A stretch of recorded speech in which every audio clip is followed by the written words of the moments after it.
Alors, je m'appelle Hervé Dirman. Je suis professeur de danse au Conservatoire régional d'Annecy et j'enseigne donc aux danseurs. Donc, je fais parcours découverte et autrement, j'ai les classes de deuxième cycle et troisième cycle. Donc, c'est un métier d'enseignement pour les élèves. Ce qui est le plus important pour moi, c'est de euh, aller vers les élèves, que les élèves soient heureux en cours et qu'ils évoluent dans leur carrière future le mieux possible. C'est-à-dire qu'en fait, qu'ils prennent du plaisir dans ce qu'ils font. C'est le plus important. Il y a des élèves plus ou moins doués, mais c'est pas la priorité pour moi.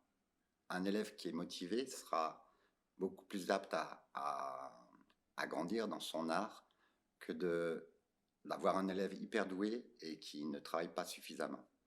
Parce que pour faire ce métier, il faut évidemment beaucoup de passion et de régularité, en fait.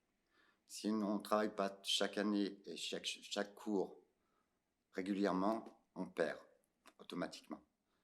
Donc ça, c'est le plus important. La passion et en fait, faire des cours suivis.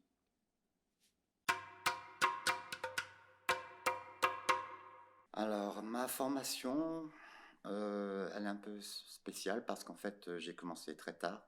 J'ai fait beaucoup d'athlétisme auparavant, ce qui m'a sûrement servi. Mais j'ai commencé la danse à l'âge de 16 ans au Conservatoire national de Nancy pendant un an. Ensuite, je suis parti au Conservatoire national supérieur de Paris pendant un an. Et j'ai fait une audition au, à 18 ans pour l'Opéra de Paris. Et j'étais engagé directement à l'Opéra de Paris. Voilà. Par la suite, je suis allé faire un stage d'un an chez Maurice Béjart. Autrement, je suis resté continuellement à l'Opéra de Paris, ce qui m'a permis d'avoir plusieurs possibilités de côtoyer différents styles de danse. Le contemporain, le classique, mais donc Pina Bausch en contemporain, Macmillan, Bagoué aussi, et en classique, tous les grands ballets classiques.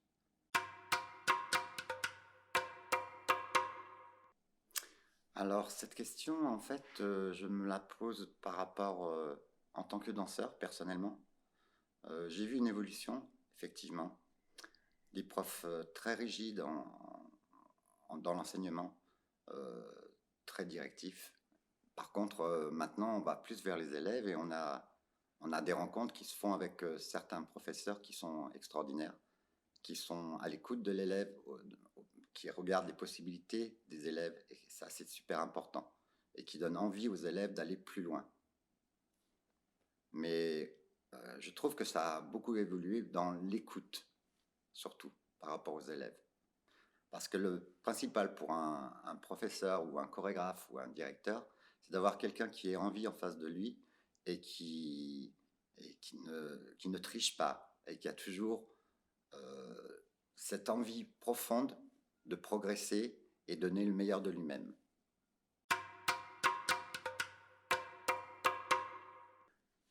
Alors le conseil, je l'ai déjà dit dans la question précédente, c'est la régularité, mais c'est surtout la patience et la passion. Parce que chaque jour qu'on acquiert des choses nouvelles, tant techniquement qu'au point de vue de la souplesse, etc., et de la mobilité dans le corps, il faut, il faut le garder en soi et il faut le travailler tous les jours parce que, effectivement, si pendant, pas une journée, mais s'il n'y a pas cette régularité, si pendant une semaine on ne travaille pas, on perd. C'est comme tous les grands artistes, les pianistes, les violoncellistes, etc. Si on veut un niveau d'excellence, il faut vraiment avoir la passion, la persévérance et ne pas se dire que ça marchera jamais.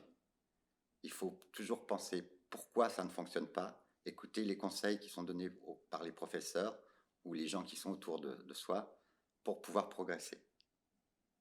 Mais surtout la passion, c'est le plus important. c'est la passion. La passion, le bonheur d'être en scène, parce que ce qu'il y a de plus beau pour moi, c'est l'interprétation que l'on fait quand on est en scène.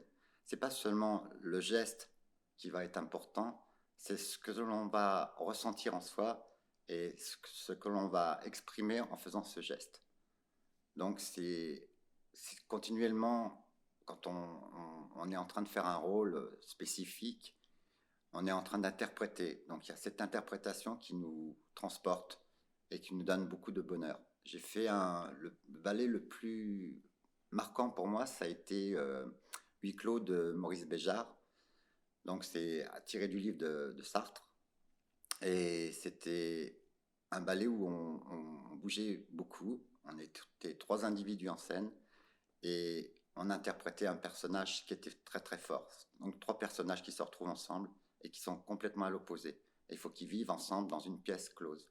Et à la fin de ce ballet, on était non seulement vidé au point de vue physique, mais psychique aussi. Il fallait au moins un quart d'heure avant de retomber et de redevenir ce que l'on est à l'origine, c'est-à-dire Hervé Dierman. Voilà.